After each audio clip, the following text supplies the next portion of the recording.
Donc, nous sommes à l'IAE, École universitaire de management, hein, quelque chose auquel nous tenons beaucoup parce qu'en fait, nous offrons vraiment des formations de qualité, de très bonne qualité, hein, à la fois avec une portée pratique, terrain, incontestable, et en même temps, et bien en fait, la capacité universitaire à prendre du recul, à mettre les choses en perspective, à s'interroger sur nos pratiques, voilà. Nous tenons beaucoup, beaucoup, beaucoup à cette double culture dans le pôle social santé solidarité parce que, si vous voulez, on est obligé de contextualiser les choses. On ne peut pas, euh, on ne peut pas appliquer simplement des outils qui, par ailleurs, peuvent des fois voilà, avoir des vraies conséquences sur la vie des gens, hein. Je pense notamment aux outils dont moi-même je suis issu, c'est-à-dire le contrôle de gestion, des choses comme ça, qui vont décider que des gens ne sont pas rentables et donc les sortir du circuit du travail. Et on les récupère dans le secteur, donc si on utilise les mêmes outils, on ne va pas s'en sortir parce qu'on va de nouveau dire qu'ils ne servent à rien et qu'on ne veut pas d'eux. Donc ça veut dire qu'en fait, on a un gros travail aussi de réflexion sur ce qu'on fait, sur comment défendre ça, et c'est quelque chose auquel on tient dans nos pôles. Voilà, pour dire très vite les choses. Alors je vois, oui, alors je fais deux choses à la fois, mais j'essaye en fait de me mettre sur un second écran si jamais vous me parlez, que je vous vois, parce que dès qu'on partage l'écran, l'interface n'est pas la même dans Zoom, et même si je l'utilise régulièrement, je la trouve mal pratique. À chaque fois, je suis perdu. Voilà. Pas de souci, je reste avec toi pour Pour me co-animer rappeler, très bien. et regarder le Voilà. chat si on a des questions. Bonjour à Cédric qui nous salue. Alors, Euh, je serai aussi j'aurai le rôle du méchant aussi, puisque je te ferai signe du gardien du à, temps. ouais, à 11h55 pour être gardien du temps, parce que peut-être qu'une Alors, partie des personnes qui participent auront envie d'aller sur la visio d'après qui est prévue à midi. tout à Donc l'heure, tout à fait. à Alors, vous voyez que 55, je te ferai signe. Jérémy connaît mes travers. Alors, justement, par rapport à tout ça, du coup, on va passer assez vite en questions-réponses. Si vous savez pas tout de suite, c'est pas grave. De toute façon, enfin là aujourd'hui, journée porte ouverte, on vous est 100% consacré, mais sachez que de toute façon, on est contactable, on répond à vos mails normalement. Si on n'a pas répondu, vous nous relancez sous dizaines. C'est que des fois, on en reçoit tellement qu'en fait, ils partent dans la pile d'élus et on a oublié d'y répondre. Mais vraiment, notre but, c'est de vous accompagner dans vos projets professionnels, hein, et de vous aider pour que tout ça se passe pour le mieux. Donc voilà. C'est pas parce que la journée porte ouverte sera terminée qu'on n'est plus accessible. Alors donc IAE, voici. Alors, je voulais le faire en plus gros. Si je fais comme ça, voilà, ça c'est bien. Ou peut-être même que je peux faire. Non, comme ça va être bien parce que si je me mets en mode projection, je pense que ça va faire disparaître les autres choses que j'ai d'afficher. Donc voilà, vous voyez, le pôle social santé solidarité, il est organisé de la façon suivante. Euh, Jérémy, est-ce que tu as moyen d'envoyer notre lien Zoom à Gilonne? Elle n'arrive pas à nous rejoindre, donc pendant que je parle. Tu as moyen de lui envoyer sur Slack ou un truc comme ça? Pas de souci, je lui envoie le lien Parfait. et si vous ne prenez pas la parole, j'invite les participants à couper leur micro pour que vous puissiez Ah oui, garder oui. votre intimité et que l'on n'entende pas vos familles si elles ont besoin de parler avec vous. Alors normalement, moi je dois pouvoir le faire hein, depuis. Non, je sais plus. Tout à Couper tous fait, les oui. En micros ou quoi, participant, mais si tu as besoin, tu pourras couper les micros. voilà. Bon. Ah oui, c'est ça. Ok. Euh, Bon, du coup, la fenêtre veut plus s'en aller. Je vais la mettre à côté. Voilà. Donc voilà, vous voyez le grand principe, hein. En fait, on a une première licence. Alors, une des particularités de nos parcours, c'est qu'ils sont pratiquement tous mixtes, formation initiale, formation continue. C'est-à-dire qu'on mixe les publics. Vous êtes en cours en même temps, des personnes qui reviennent sur les bancs de l'école et des personnes qui n'ont jamais quitté, mais c'est assez sympa. Ça permet de mixer les points de vue, de mixer les expériences, que peut-être des fois les formations initiales vont poser des questions peut-être plus candides, mais auxquelles les professionnels qui reviennent sur les bancs de l'école peuvent avoir des exemples terrain très intéressants à leur donner. Et puis, vice-versa, les questions des formations continues vont aussi nourrir les formations initiales dans leur projection sur ce que c'est que de travailler dans ce secteur plus tard. Voilà. Donc, vous voyez, on démarre avec une licence qui est généraliste. Pour ceux qui... c'est une licence d'intégration hein, dans nos parcours. Donc, ça permet, par exemple, si vous êtes... Alors, on recrute de façon très large parce que notre principal critère, c'est le fait que vous ayez envie de rentrer dans ce secteur du non-marchand. Et donc, ce qui va se passer, c'est que vous pouvez vraiment avoir toutes sortes de profils. Il y a des gens avec des DUT, donc des UT carrière sociale, des UT GEA, TC, Pas de problème. un peu de tout, hein, selon vos profils avant. Il y a aussi tout ce qui est les conseillers des CSF, ou je ne sais plus comment on dit exactement, parce que je me mélange toujours dans les acronymes. On a des personnes, enfin voilà, tous les bacs plus 2 peuvent rentrer, donc AES, Sciences Éco, etc. Il n'y a aucun souci. Et donc, cette licence est généraliste pour vous préparer au master qu'il y a derrière. Ah, ça a l'air nul. Bon, bah, très bien, merci Florine. Je ne sais pas si c'était au sujet de ce que je dis. Ça fait plaisir. Alors, donc après, on a, donc vous voyez les Master 1 et les Master 2. Donc, on a plusieurs profils. Ce qu'il faut comprendre, hein, c'est que d'un côté, on a soit des gens qui sont plus axés développeurs. Donc, développeurs, c'est les gens qui vont vraiment travailler sur l'ingénierie sociale, donc des gens qui vont faire plus de sociaux, plus apprendre voilà, toutes les problématiques sociales et donc apprendre aussi à piloter des équipes de travailleurs sociaux. Donc, dans ce cadre-là, on a toute la filière ici IEPSL, Ingénierie des expertises et des politiques sociales locales, qui est adossée en fait sur le diplôme d'état d'ingénierie sociale que nous délivrons également. Le diplôme d'état d'ingénierie sociale, donc c'est un diplôme d'état qu'on retrouve classiquement enfin, voilà, qui est délivré par l'État, quoi. Et donc, il y a une partie des cours qui sont en commun. Le Master 2, IEPSL, a quelques cours en plus. Donc ça, c'est la première filière, donc plus axée développeur. Et puis, il y a une filière axée plus manager. Alors, dans le secteur, on trouve toujours soit des gens qui sont plus à caractéristique manager, soit plus à caractéristique développeur, intervention sur le terrain. Et donc, du côté des managers, on a ce déroulé-là qui commence par... Alors, ici, il y a une filière qui est en FOAD entièrement, c'est-à-dire formation à distance, tout de l'e-learning. Et puis, pour ce qui est du présentiel dont on vous parle plus particulièrement là et qui se passe à l'IAE, nous avons donc le Master 1 Management des structures sociales et médico-sociales et solidaires, et qui, lui, va ouvrir soit sur un master très spécialisé qui est vraiment pour les personnes qui veulent gérer des structures gérontologiques, c'est-à-dire EHPAD ou autres services aux personnes âgées. Et puis, on a le Master 2, Management de l'économie solidaire, qui est plus généraliste, mais donc qui crée des managers généralistes pour le secteur, donc avec une bonne culture du secteur. Voilà. Et qui ont tous les outils du management, plus la culture du secteur.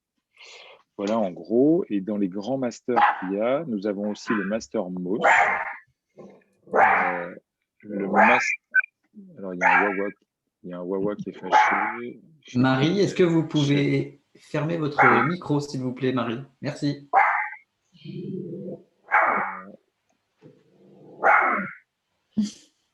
Hop, voilà. Ah non, ensuite, j'ai raté. Bon, bah, je sais pas, ça aboie chez Marie, effectivement. Mais... N'hésite pas, Jean-Christophe, si tu veux être tranquille, à me mettre en animateur de la visio, je pourrais gérer pour toi Comment je fais ça? ces choses. Comment je Dans fais ça? participant, tu cliques sur Ouais. mon nom et tu me mets en route. Ah ben voilà, c'est fait. Merci. Parfait. Nickel. Euh, donc, qu'est-ce que j'étais en train de vous dire? Oui, le dernier des masters qui se fait aussi physiquement à l'IAE, c'est le master MOS. Master 2 MOS. Donc, le MOS, soit vous avez déjà le niveau pour rentrer directement au master 2, soit pour l'instant, il faut faire un premier master 1 et entre autres, vous pouvez faire, alors soit vous faites un master 1 de management classique, soit vous faites le master 1 management des structures sociales et médico-sociales en formation continue avant d'aller faire le MOS. Ça Il faut dépend. peut-être, Jean-Christophe, il faut Oui. peut-être insister sur le fait que le master management des organisations sociales, il est réservé à la formation continue. Oui, oui, tout à fait. Alors, mais c'est ce que j'étais en train de dire. Enfin, c'est ce que j'allais dire. Effectivement, c'est que c'est un master qui est réservé, qui lui n'est pas formation initiale, formation continue. Il existe soit en pure formation continue, soit en formation à distance, en FOAD, en e-learning. Mais c'est pareil, il est réservé à de la formation continue. Lui, il a vraiment, en fait, mais c'est pour ça que je vous explique le truc, il a vraiment été prévu pour des gens qui sont déjà dans le secteur, qui se retrouvent à piloter carrément une structure et qui ont besoin de reprendre une couche de management et donc ils vont faire le MOS pour ça. Voilà, en gros. Mais donc l'idée, enfin voilà, c'était juste pour vous présenter ça. Je ne sais pas si vous aviez bien compris ça sur les différents masters. Maintenant, ce que je propose, parce que déjà j'ai déjà mangé 10 minutes, ce que je vous propose, c'est qu'on puisse échanger en fait, voilà, sur vos éventuelles questions. Ça sera peut-être plus efficace que si je vous refais toute la présentation. Sachant que donc Gilon, vous voyez, Gilon qui est intervenu, là, nous sommes tous les deux les co-directeurs du pôle.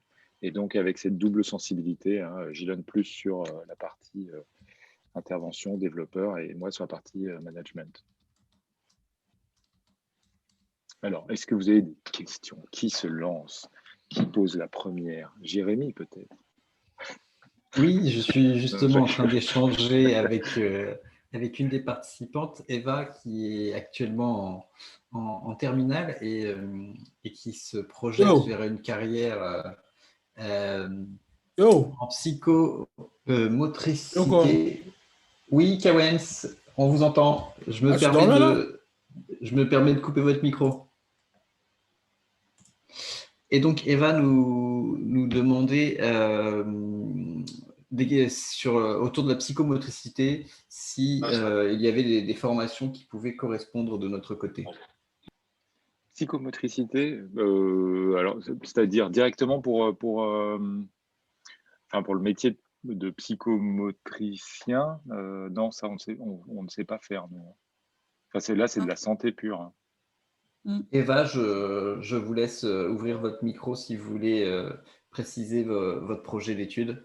Oui, dites-nous, on va Oui, tâcher. bonjour. Bonjour. Bonjour. En fait, donc, je suis la maman d'Eva. Donc, Eva est en terminale et elle aimerait intégrer une école de psychomotricien. Et on a vu que sur Alençon, il y avait une école de psychomotricité, mais on ne sait pas voilà, comment on doit procéder. Enfin, sur Parcoursup, oui, mais après, comment on doit procéder en fait? Alors, franchement, perso, je ne saurais absolument pas vous dire. En fait, c'est qu'on n'est pas, pas sûr d'être sur la bonne conférence. Je pensais qu'aux portes ouvertes, on allait nous parler de ça, mais je… Ouais, non, non, parce qu'effectivement, là, vous êtes sur des formations Bac+5. Et disons que nous, on est pôle social, santé, solidarité, mais point de vue management, c'est-à-dire qu'on ne fait pas directement de la santé, on aide les personnels de santé à s'organiser, à manager leurs équipes, à manager leurs structures. Mais donc là, en pure santé, je pense que vous devez avoir effectivement une journée porte ouverte sur l'école dont vous parlez, non? Est-ce que quelqu'un peut-être que quelqu'un… Je pensais que c'était là. Non, désolé. Alors peut-être que quelqu'un qui participe à la conf est au courant, hein. Mais non, je sais pas. Non, je vais pas savoir vous répondre dessus. Alors, je suis vraiment D'accord. désolé. C'est pas Mais c'est grave. Je vous remercie. Bonne journée. Merci. bonne journée, bon courage, Merci. Au bonne revoir. recherche. Merci. À très bientôt. Alors, il y a plein de questions qui tombent à fond. On va essayer de faire dans l'ordre, hein. Tac, tac, tac.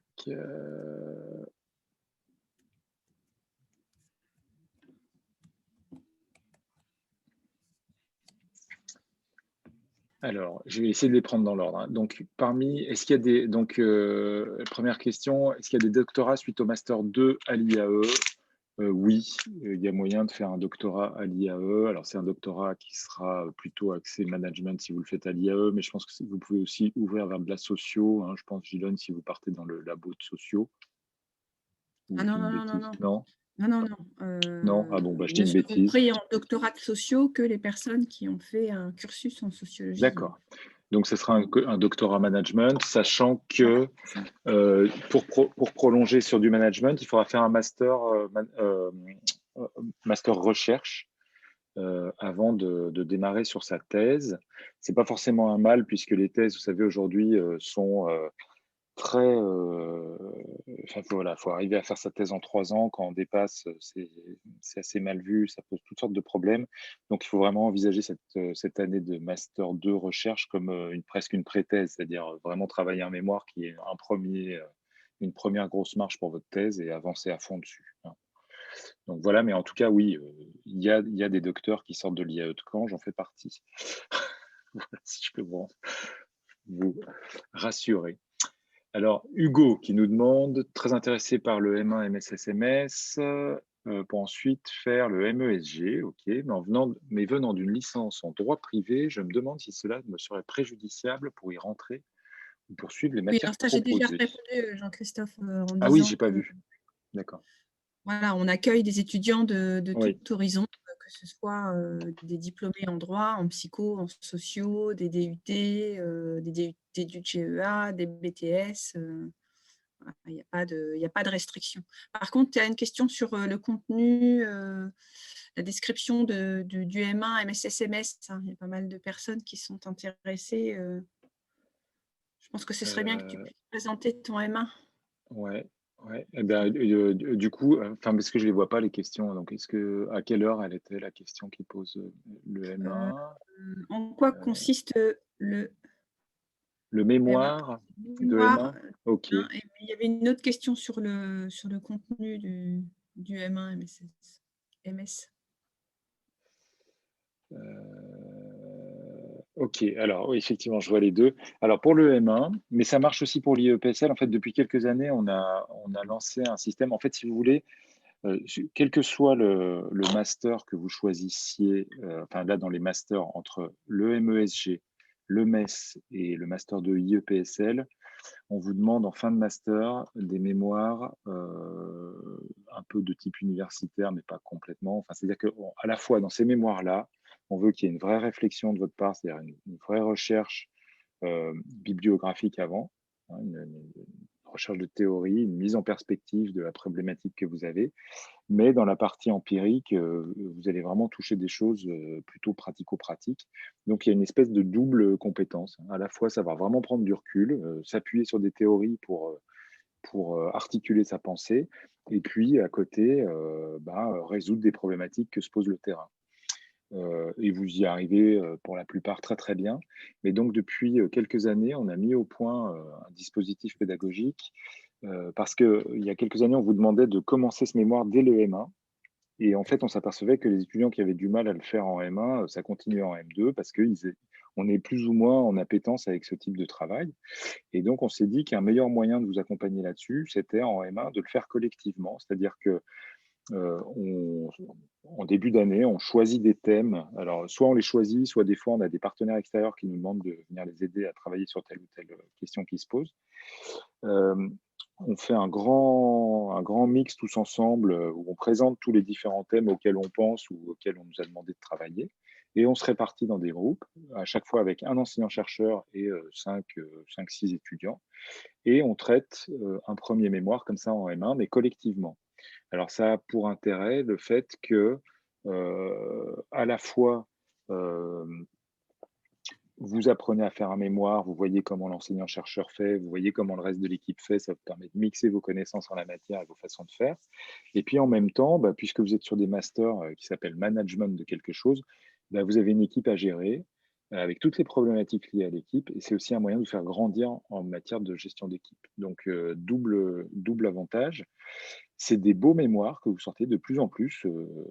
Il y a vraiment des belles thématiques qui sortent chaque année. Donc, c'est pas un travail gadget pour rigoler. Donc, ça, en M1. Sachant pour le M1 MSSMS, en plus, en particulier, on a aussi des projets tutorés. Et qu'en IEPSL, ces projets tutorés prennent plus l'aspect d'une étude de Il n'y a pas de projet population. tutoré en M1 Non, mais il IEPSL. y a un travail quand même d'équipe sur le terrain qui est l'étude de POP, je crois, hein, ou je me trompe. C'est vrai que c'est Gilonne, la spécialiste de l'IEPSL, donc c'est pour ça qu'elle me corrige. Alors, pas de projet tutoré, mais étude de POP, Oui, Gilonne. il y a un cours, effectivement, où les étudiants peuvent aller sur le terrain, se frotter au terrain, en l'occurrence dans le secteur de l'hébergement social, oui, rencontrer les professionnels, mener des entretiens avec le public accueilli. Oui, c'est le cours d'études de population. C'est de la mise en œuvre de projets dans le secteur social, en fait. Voilà. Et sinon, alors je ne sais pas si ça répond bien, parce que la question, c'était surtout sur le mémoire en M1, hein, non? Ou est-ce qu'il y avait de façon plus générale d'autres questions? Enfin, n'hésitez pas si je ne suis pas assez exhaustif. En gros, en tout cas, le mémoire en M1, c'est ça. Sachant qu'après, en M2, vous continuez votre mémoire tout seul. Enfin, vous refaites un mémoire mené cette fois-ci tout seul, soit sur un sujet proche parce que c'était vraiment quelque chose qui vous tenait à cœur et vous approfondissez une des problématiques découvertes au cours du mémoire de M1, soit vous repartez sur autre chose. À chaque fois, ces mémoires sont des vrais moyens pour vous de vous créer une certaine compétence, une certaine finesse sur le secteur puisqu'il est large et qu'il faut aussi que vous créiez votre projet personnel et les mémoires y participent avec les stages et tout le reste. Parmi les choses qu'on peut dire quand même, surtout, je ne sais plus si on l'a précisé ou pas, il y a une mouche qui vient m'embêter, ça c'est bizarre à cette période.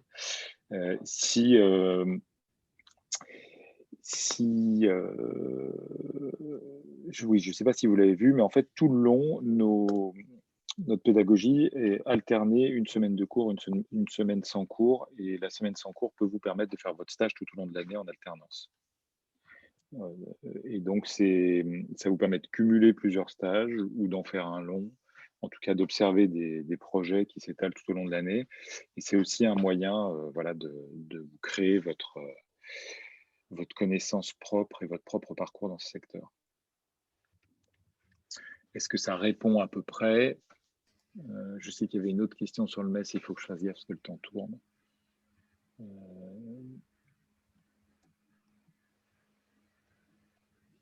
Bonjour, je ne sais pas si vous m'entendez.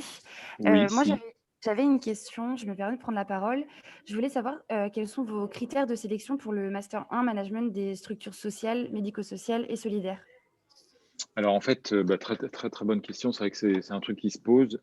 Il y a beaucoup de demandes sur ce master parce qu'il est bien classé, notamment il est classé, vous savez, dans le Universal, classement des meilleurs masters, etc. Enfin, c'est les masters 2 qu'il y a derrière qui sont classés, mais du coup, ça amène beaucoup de monde en entrée du master 1.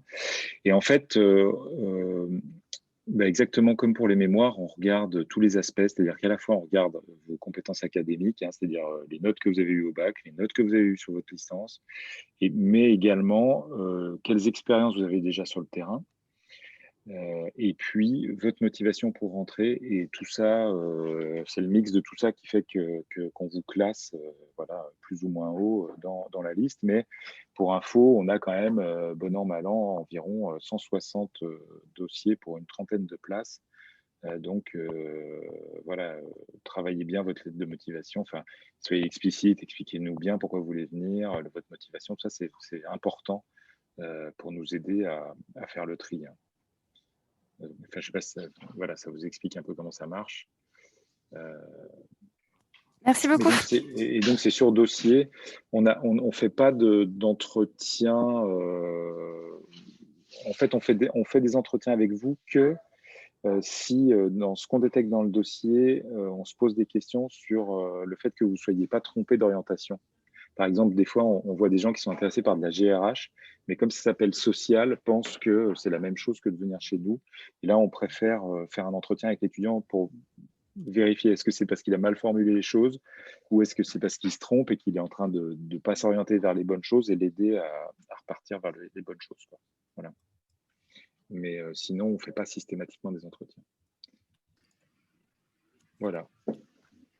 Jean-Christophe, il y a quelques questions sur la L3. Est-ce que je peux me permettre d'y Bien répondre sûr, oui. directement Alors ici? voilà, complètement, à fond.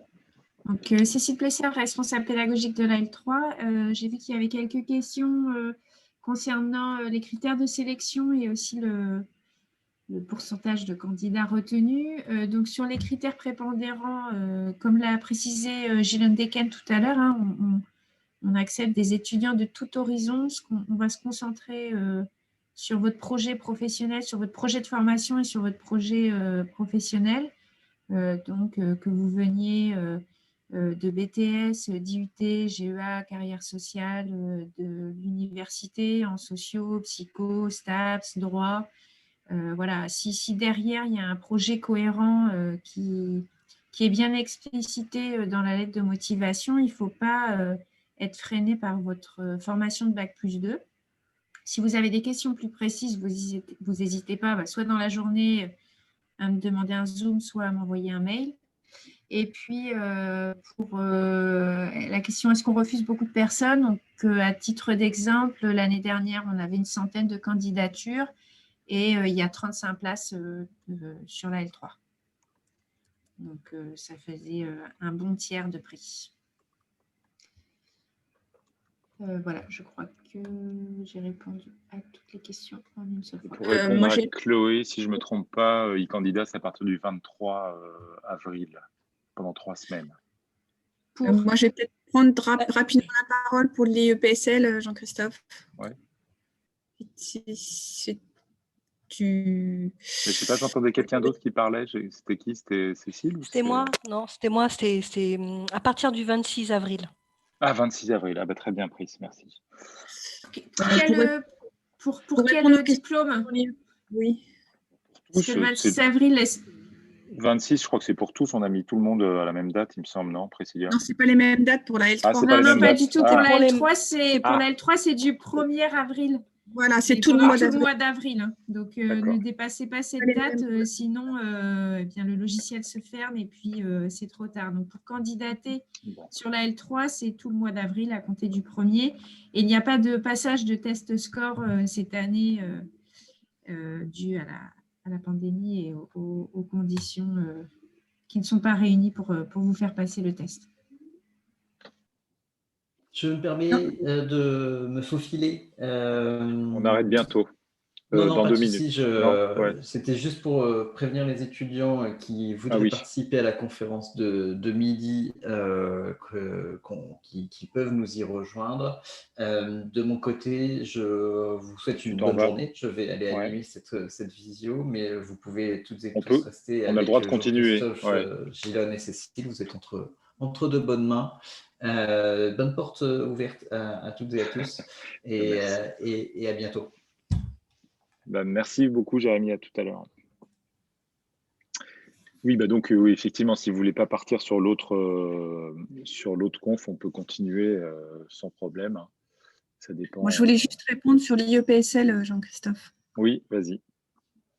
Pour la personne Laura Clément qui est intéressée par le master ingénierie expertise des politiques sociales locales, Donc, j'ai répondu pour les stages, à savoir que votre stage sur le M1, il dure 8 semaines, ensuite 9 semaines sur le M2. Le stage, vous pouvez l'effectuer donc soit tout au long de l'année sur les semaines où vous êtes disponible, où vous n'avez pas cours, ou plus tard dans l'année, à partir de janvier par exemple, ou bien encore à la fin de l'année, après vos examens, fin avril, début mai. Ce stage, vous pouvez le réaliser dans n'importe quelle structure sociale ou médico-sociale. Ça dépend de votre choix, de votre projet professionnel. Le secteur social et médico-social est un secteur très vaste, aux contours flous et très, très hétérogènes. Voilà, vous pouvez aller dans une structure qui relève du handicap enfant, comme un IME. Vous pouvez aller dans un NESAT, qui relève donc du handicap adulte. Vous pouvez aller dans un établissement qui relève de la protection de l'enfance, un foyer éducatif, une MEX, les services de l'aide sociale à l'enfance au conseil départemental, dans une asso qui gère des établissements sociaux et médico-sociaux. Vous pouvez aller au conseil départemental, donc dans une collectivité territoriale. Vous pouvez aller dans un service déconcentré de l'État, comme l'ARS par exemple. Voilà, donc les choix sont pluriels.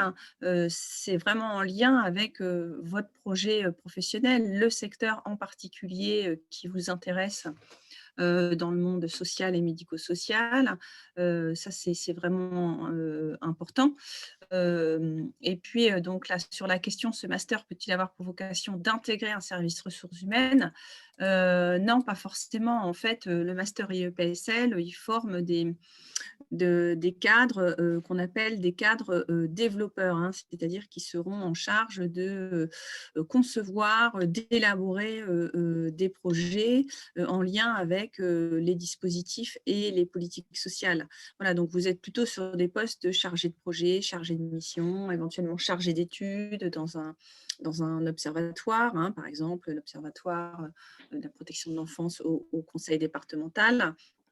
Donc, vous êtes moins sur un profil de cadre gestionnaire. Ça, c'est plutôt le parcours que Jean-Christophe vous a présenté. C'est plutôt le parcours MSSMS et ensuite management de l'économie solidaire, où il y a beaucoup plus de gestion et moins de sociologie. Ce qui caractérise vraiment le parcours IEPSL, c'est la conjonction là, de ces deux grandes disciplines que sont d'un côté la gestion, le management et de l'autre la sociologie. Il faut vraiment aimer ces deux matières pour venir sur l'IEPSL. La sociologie visant essentiellement à vous transmettre donc un bagage de connaissances sur à la fois les politiques sociales, mais aussi les grands problèmes sociaux contemporains comme la dépendance des personnes âgées, le chômage, l'exclusion sociale, etc. Donc, la sociologie vous permettra en quelque sorte de modifier le regard que vous portez sur ces grands problèmes sociaux. Voilà, si vous avez des questions sur l'IEPSL, je suis là pour ça. N'hésitez pas. Alors moi, je vais peut-être répondre sur les questions sur les matières qu'il y a dans le M1 MSSMS. Au semestre 1, vous avez des cours de gestion de projet, de statistique, de méthodologie de la recherche, ça c'est pour vous aider dans le travail de mémoire. On a le démarrage de notre recherche collaborative, donc le fait qu'on travaille en équipe avec un prof et plusieurs étudiants. On a du droit des affaires, c'est-à-dire le droit auquel sont soumises toutes les structures de droit privé, c'est-à-dire aussi bien des aspects contrats que aspects fiscaux. Mais ça s'applique aux entreprises privées, aux assos, à toute la vie des échanges. Donc voilà. On a les institutions sociales et médico-sociales, une explication, enfin une introduction, explication de ce qu'il y a. Un cours de gestion de la qualité. Un cours, plusieurs petits cours, petits ateliers, plus de mise en situation sur du management d'équipe. Donc voilà, c'est des mises en situation, par exemple des histoires de conflits, ou bien de faire travailler une équipe sur une problématique, etc. Donc ça, c'est plus du domaine de l'expérientiel, hein, c'est-à-dire qu'on vous met en posture et puis du coup, vous apprenez des façons de réagir, de faire les choses. Et puis, on a un grand cours sur l'économie sociale et solidaire fait avec notre partenaire qui est la Chambre régionale de l'économie sociale et solidaire et qui vous présente tout type de structure et d'approche en économie sociale et solidaire pour vous montrer tout ce qu'il y a de possible, les innovations sociales intéressantes, voilà, tout ce qu'on peut faire dans le secteur. Et au semestre 2, nous avons de la gestion financière. Donc ça, c'est plus comment je gère en fait l'aspect financier de ma structure. On a aussi des cours de calcul de coûts. Donc ça rejoint la même problématique, mais un peu plus d'ordre stratégique, c'est-à-dire comment je me positionne sur un marché, comment je m'assure qu'en fait, quand je suis en train de faire ce pourquoi j'ai créé ma structure, je ne suis pas en train de la tuer parce que malheureusement, il y a plus de sorties que d'entrées. On a des cours sur toujours prolongation sur du traitement de données sur informatique, hein, toujours l'aspect stat qui est qui est de plus en plus important dans le secteur en fait, puisque comme on nous demande de plus en plus de justifier de ce qu'on fait de l'argent, notamment quand on est subventionné, en fait quand vous gérez ces structures, vous avez intérêt à avoir un minimum d'outils pour arriver à littéralement avoir les munitions pour vous défendre en quelque sorte. Donc on vous apprend à utiliser tout ça. Il y a des cours de communication, d'anglais, des systèmes et politiques économiques. Donc là, plus orienté sur les systèmes de santé. Économie du travail et politique de l'emploi. Approche sociologique des politiques européennes. Et puis, le projet tutoré. Et donc, je crois que c'est tout. Oui, voilà. Donc, ça fait les 2 semestres. Voilà ce qu'il y a dans le M1 MSSMS. Pour le M2 MOS, effectivement, Martine, ce serait pas mal que vous puissiez discuter avec Franck Bezombe, qui doit être sur le stand là. Hein. Mais sinon, il faut prendre contact avec lui par mail aussi.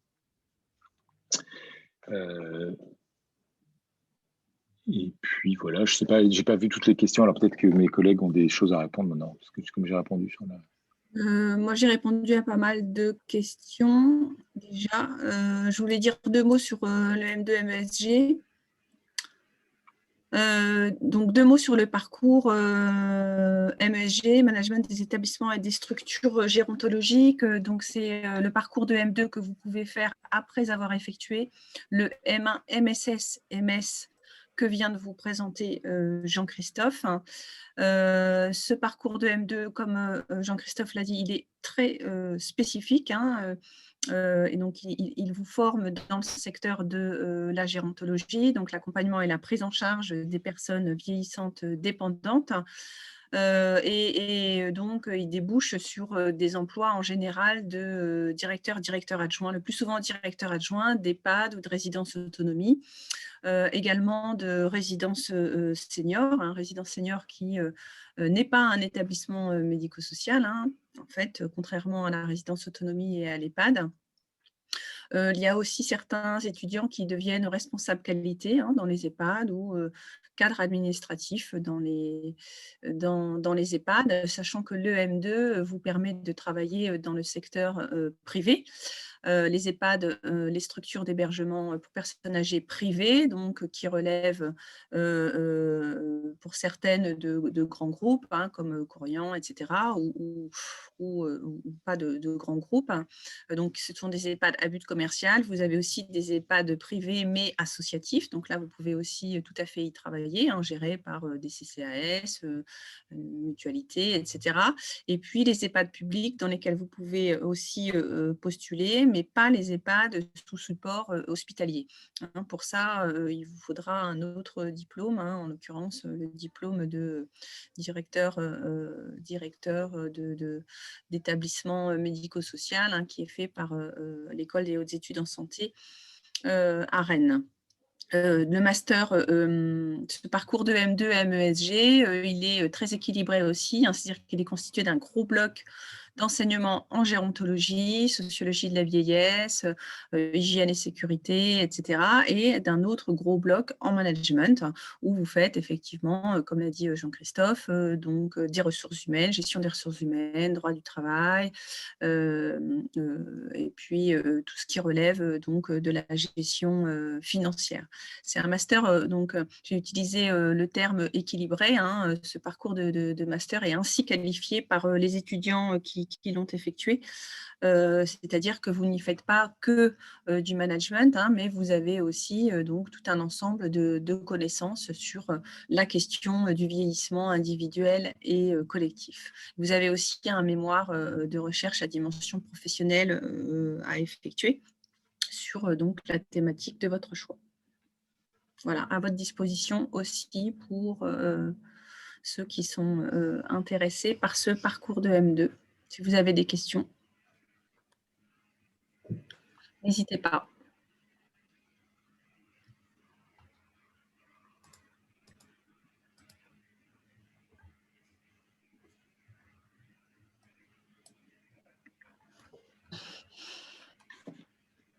Zut, j'ai fait disparaître ma fenêtre des discussions. C'est énervant. Est-ce qu'on a répondu à peu près à vos questions? Est-ce qu'il y a d'autres choses auxquelles on n'aurait pas bien répondu? Ou d'autres questions que vous posez? Là, moi, j'étais en train de valider. Je vois que certains d'entre vous ont demandé des rendez-vous. Ah oui, Noémie, avec 12 heures, je viens de me rendre compte que vous êtes plus centré sur le master. Ok, oui, bah, très bien, Noémie, ça marche. Bah, merci. Donc, du coup, vous avez annulé notre rendez-vous ou pas? Oui, elle vient de prendre un rendez-vous avec moi. Oui, je la mais prends en Zoom dans quelques minutes. ça marche. Non, mais c'est juste pour... il faut peut-être que j'aille l'annuler, quoi. Faut que je me note. Peut-être une question, Jean-Christophe, sur le Master 2 de l'économie solidaire. Oui. Comment ça se passe? Alors, comment ça se passe? Comment ça se passe? À quel niveau, Chloé? Pour rentrer dedans directement? Ou ce qu'on y fait après, les cours, des choses comme ça? Ce qu'on y fait après? Alors, au niveau des cours, donc ce master-là, je vous l'ai dit, c'est un management assez généraliste, hein, avec le fait que principalement, on vous prépare pour gérer plus tard des structures de l'ESS, donc pour piloter des associations ou des structures un peu de ce genre-là. Il y a ou des sociétés coopératives d'intérêt collectif ou des choses comme ça. Donc on continue hein, toujours avec cette double culture. Donc par exemple au semestre 1, on a des cours de gestion des ressources humaines. On a des cours sur les principes et les outils de l'évaluation. On a un petit cours de stratégie de recherche d'emploi qui est plus sur quelle est ma posture au travail et quels sont mes points forts, mes points faibles et comment je m'assume en tant qu'humain. Comment je ne me retrouve pas trop schizophrène entre mon travail et qui je suis vraiment. On a des cours, donc toujours méthodologie de la recherche pour vous aider à avancer dans votre mémoire de M2.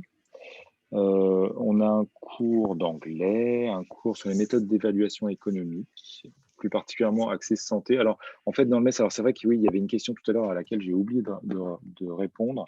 Le MES, il est un peu en double culture, c'est-à-dire à la fois, il y a des étudiants qui s'intéressent au médico-social, voire à la santé, et puis d'autres qui s'intéressent beaucoup plus à tout ce qui est développement durable, tout ça.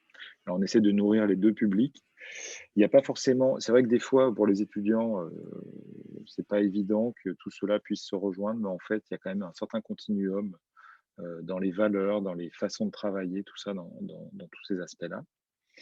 Et du coup, on a effectivement, pour répondre à l'un de vous, quelques cours.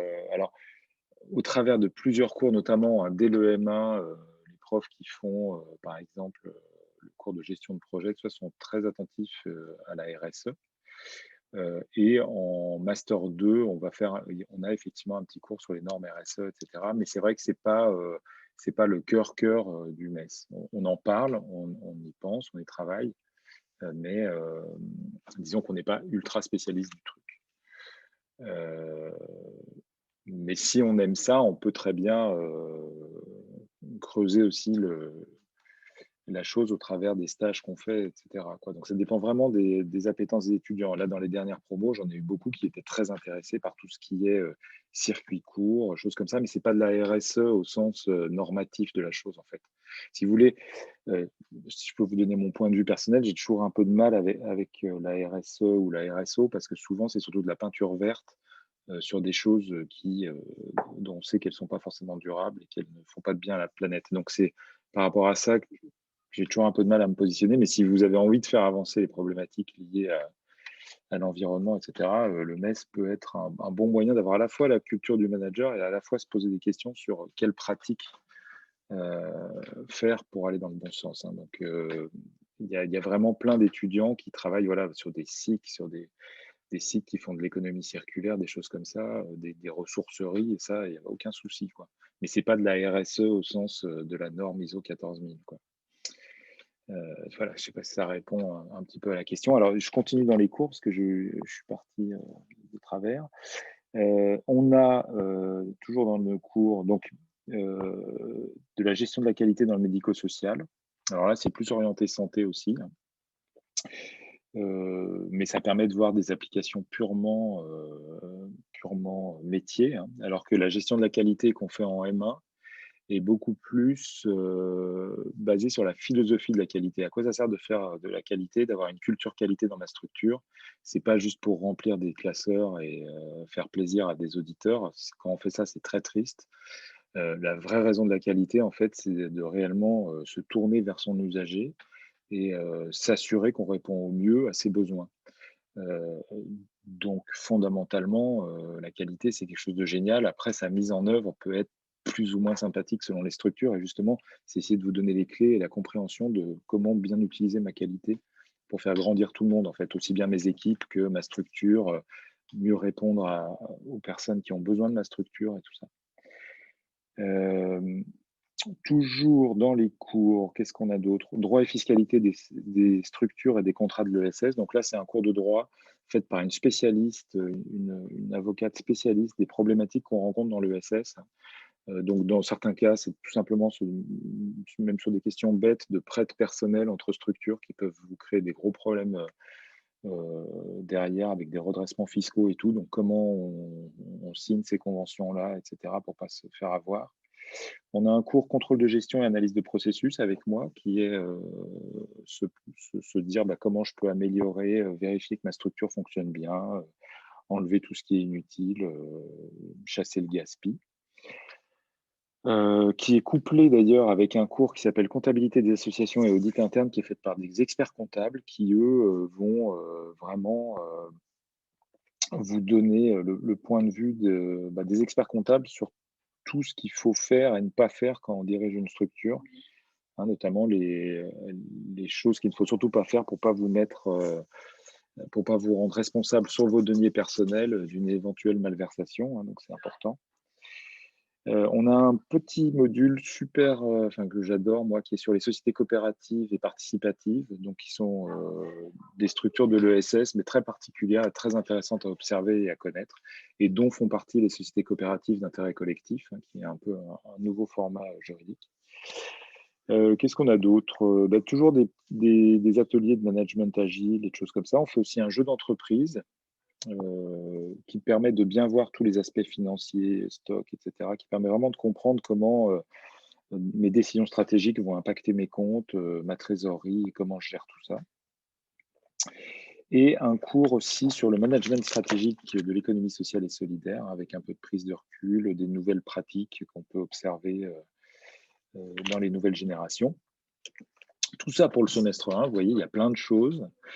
Et puis, semestre 2, on a insertion et développement local, contexte de l'intervention sociale, économie du travail solidaire, champ du développement social, gestion financière, marketing du non-marchand, management et système d'information. Alors celui-là, en fait, c'était un peu un cours dans lequel j'ai caché d'autres choses. Donc maintenant, dedans, il y a un cours fait par des professionnels sur les nouveaux contrats qui s'appellent les contrats pluriannuels d'objectifs et de moyens, les CPOM EPRD. Donc comment monter ça de façon très pratico-pratique et le budget qui va avec. Et puis, il y a le cours de RSE qui est aussi caché là-dedans. Et puis, un cours de droit du travail. Voilà, en gros, tout ce qu'il y a là-dedans, sachant qu'après, par vos stages, etc., vous complétez le tout. Voilà pour le MSS, pour le MES. Alors, qu'est-ce que vous êtes dit depuis?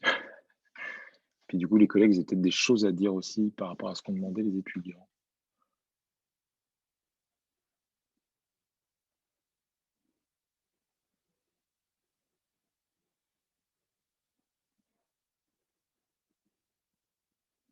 Est-ce que vous avez d'autres questions? Est-ce que vous avez le sentiment qu'on a saturé les questions que vous aviez ou il y a d'autres choses? Gilonne, Cécile, vous aviez des trucs à ajouter, des choses à dire?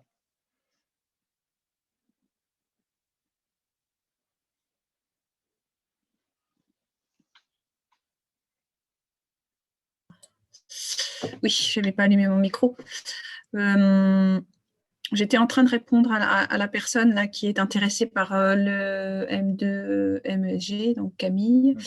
Donc j'étais en train de vous dire, Camille, que comme on l'a dit tout à l'heure, comme on l'a précisé, peuvent venir sur nos parcours des personnes avec des formations très différentes. Donc vous, visiblement, vous avez un Master 1 de droit public. Pourquoi pas, hein, il n'y a pas de… Voilà, c'est bien d'avoir, c'est même mieux d'avoir fait avant le M1 MSSMS. Mais voilà, si vous venez d'un master en droit public, pourquoi pas. Maintenant, je ne peux pas vous dire que vous serez retenu, prise sur ce parcours de M2, hein, puisque de toute façon, les dossiers, tous vos dossiers de candidature sont examinés par une commission pédagogique. Mais voilà, ce n'est pas forcément un handicap que de venir d'un master de droit public, hein, ne vous inquiétez pas.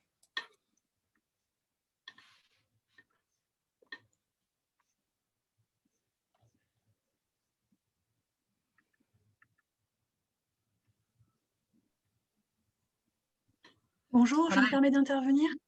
Oui. Bonjour. Sur le Master 2 MESG, en dehors du mémoire qui est individuel, est-ce qu'il y a d'autres travaux de type collectif pour la réalisation d'actions ou de projets autres que le mémoire, en fait? Sur le M2 MESG, donc il y a un gros travail effectivement autour du mémoire de recherche à dimension professionnelle, donc que vous réalisez seul. Après, non. Alors, il est possible que dans certains enseignements, en contrôle continu, vous ayez un petit dossier à rendre. Mais voilà, ça reste un dossier. Hein, c'est pas… Dans tous les cas, il n'y a pas de projet tutoré sur le M2. Donc, non, vous aurez des examens terminaux, hein, souvent. Donc à la fin du premier semestre, en janvier, et puis après de nouveau à la fin du deuxième semestre en avril. Majoritairement, ce sont des examens terminaux, écrits ou oraux, souvent écrits, mais il peut y avoir dans certaines matières du contrôle continu. Je pense par exemple au cours d'économie solidaire là, de Madame Le Corollaire, où là, donc voilà, ponctuellement, on vous demande un petit dossier individuel ou éventuellement à deux à rendre, mais c'est tout. Le mémoire va énormément vous occuper, hein. Il faut bien savoir que si vous entrez directement sur l'année de M2, vous avez 1 an à peine pour faire votre mémoire. Et je peux vous dire quand même que c'est chaud. Enfin, l'expérience montre que les étudiants là, qui arrivent, qui débarquent sur le M2, on les stresse un petit peu hein, au niveau du mémoire. Il faut trouver une thématique, il faut trouver une question de recherche, il faut lire beaucoup pour constituer son cadre théorique, sa problématique. Ensuite, il faut élaborer un protocole méthodologique, un protocole de recherche, aller faire passer son enquête sur le terrain, ensuite analyser les résultats, rédiger son mémoire, et ça vous demande quand même beaucoup d'énergie, beaucoup de temps. Donc, d'ailleurs, le coefficient du mémoire est très élevé.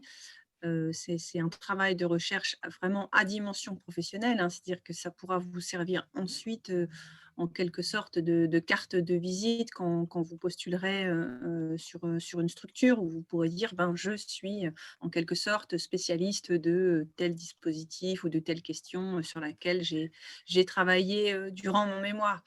Donc, voilà, pensez bien qu'en M2, le mémoire va beaucoup vous occuper. D'accord, merci beaucoup. Je vous en prie. D'accord. Okay. Donc, je réponds à la question de Léonie. Ah oui, non. Hugo, nous avons un retour fin juin, d'accord. Ah j'ai répondu aussi, oui. C'est-à-dire qu'en fait, voilà. On essaye de faire au plus vite, mais bon, des fois, on a des calendriers de fous. Donc,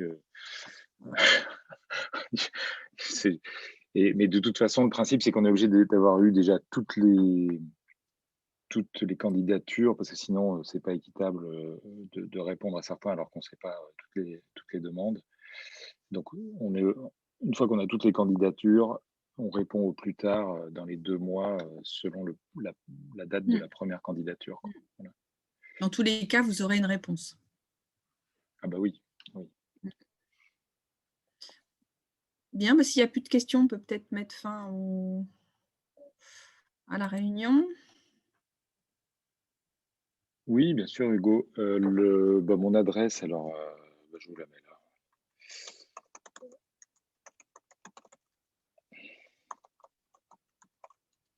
Voilà.